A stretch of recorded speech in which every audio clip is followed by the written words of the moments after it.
Who is the fastest self-made billionaire ever? While it took Warren Buffett 55 years to join the Billionaires Club, Jay Walker literally did it in less than a year. He launched Priceline.com during the dot-com bubble, and his net worth instantly jumped from zero to billions.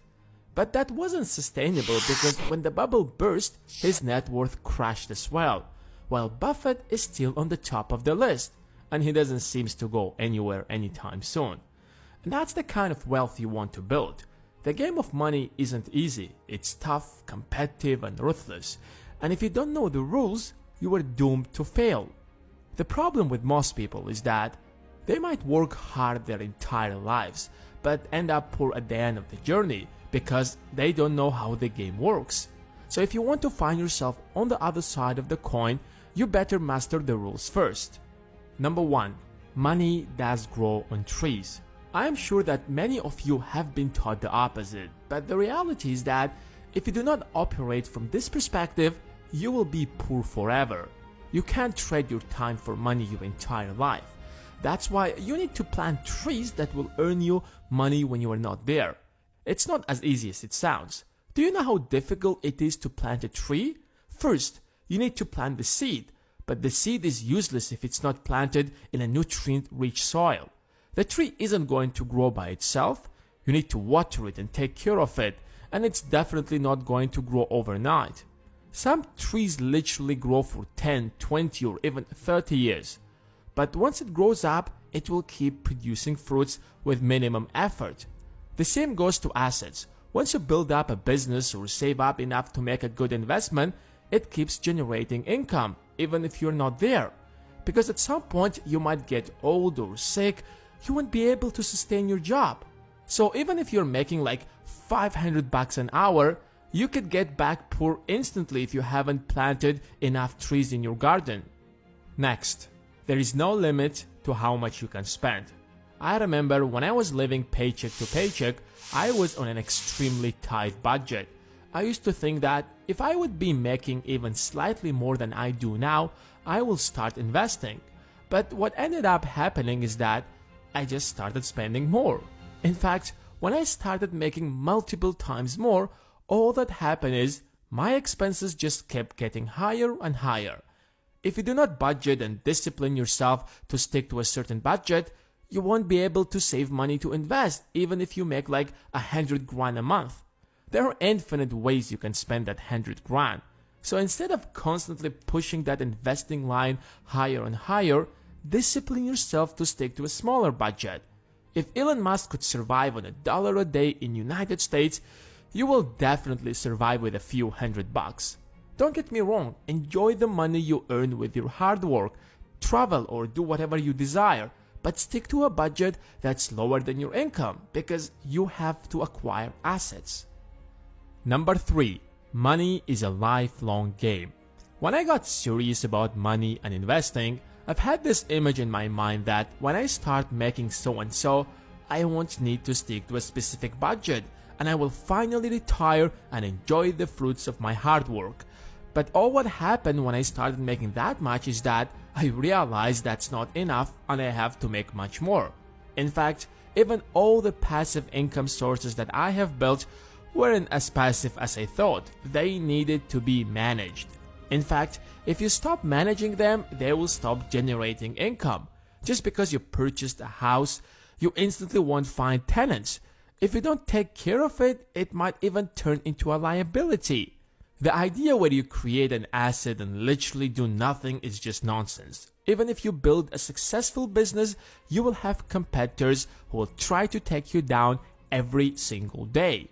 So forget the idea of retiring one day. Of course, you can automate some of your duties, decrease your working hours, but in general, this game never ends as long as you're alive. And a clear example is world's richest people who continue to work even if they don't have to. The next rule is probably the most important lesson in this video. Money won't solve your insecurities. We all have insecurities, and a lot of times we buy that expensive car or move to a bigger house or buy a newer phone because we want to be accepted or admired. That expensive car will make you feel good for a week or two, but then it will become normal. But your insecurity won't go away. So you would want a better and more expensive car. It's a never-ending cycle that keeps people who make a lot of money poor. If it's acceptance you're seeking, then learn how to better manage your emotions. The truth is that your insecurities will drain down your bank account but will still stay there. Instead, improve your social skills, learn how to boost your confidence. I'm not saying you shouldn't buy an expensive car or a private jet. Go ahead and buy whatever you desire, but don't do it to fill your insecurities. There are far better and cheaper ways to do that. Number 5. Don't let anyone know that you have money.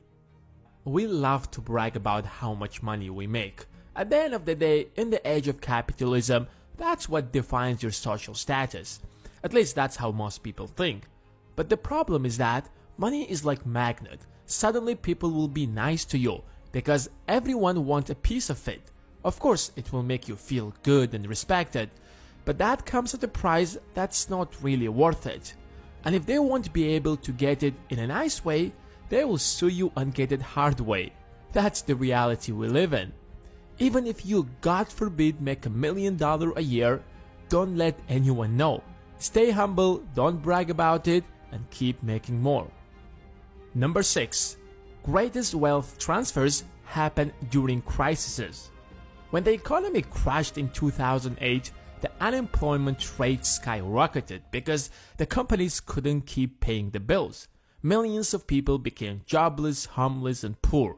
However, some people aggressively began investing and became much wealthier after the crisis because the biggest transfers of wealth take place in crises.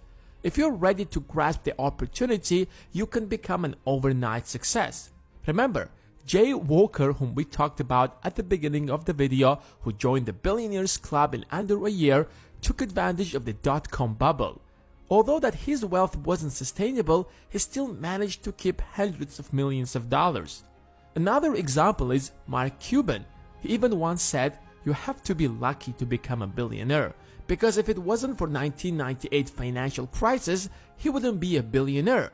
I have an entire video about him, the link will be in the description. Instead of looking at the financial crisis and hoax created by the government or the 1% to rip off the poor, take advantage of it as they do.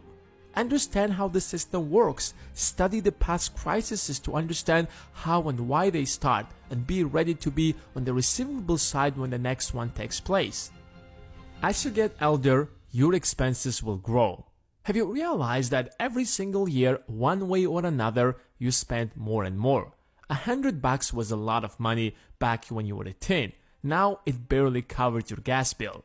And as you get older, your expenses will just keep increasing. That's the nature of our lives, especially if you start a family.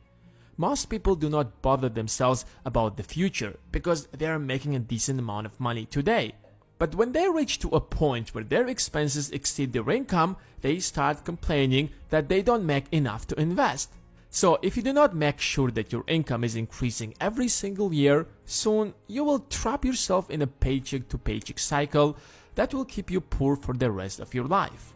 And that's why you have to take the next rule extremely seriously.